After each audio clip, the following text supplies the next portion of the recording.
Idol, good evening. Tayo ay magro-roving na naman sa third floor at sa buong area. Tara, samahan niyo ako. Tayo ay mag-iikot-ikot. So, bali nga dito pala ay bukas pala itong pinto ko kasi pumasok ako kanina eh.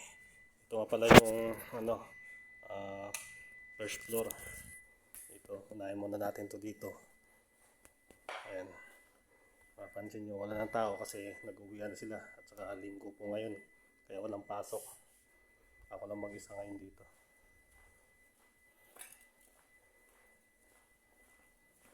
Sara muna natin to mga idol para may taong pumasok. Saka yung pagkain ko, init ko muna. Wow! Balik ko mamaya. Pagkain na ako. Hakat po tayo sa third floor mga idol. Ayan. Ito po yung first floor.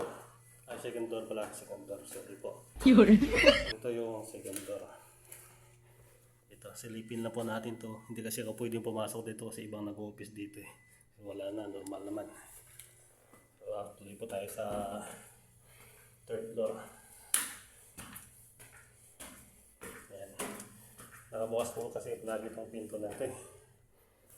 Ayan. Office ni BM. So, wala naman. Okay naman dito.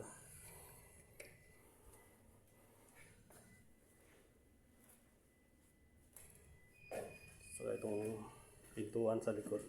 Tingnan ko na rin kung nakalak naman. Parang kinakabahan ako. Parang hindi maganda dito. Ito. Pasok po tayo.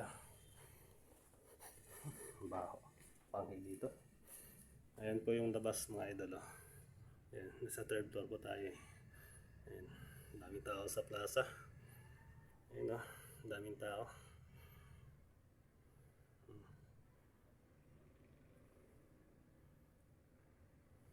Ayaw kasing ito eh. Yun, daming tao.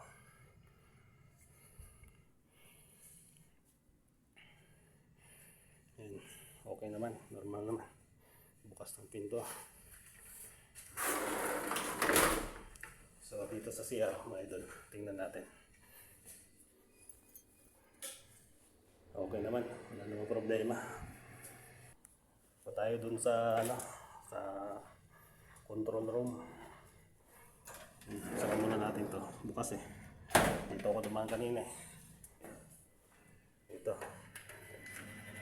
Sa ating ilaw. Ayan. Okay naman. Wala namang problema. Idol, hindi ko takot ako kanina doon. Hindi yung balahibo ko kasi parang may kakaiba sa taas eh. May nagpaparamdam po kasi talaga dyan sa taas na yan. Maraming salamat po. Good evening.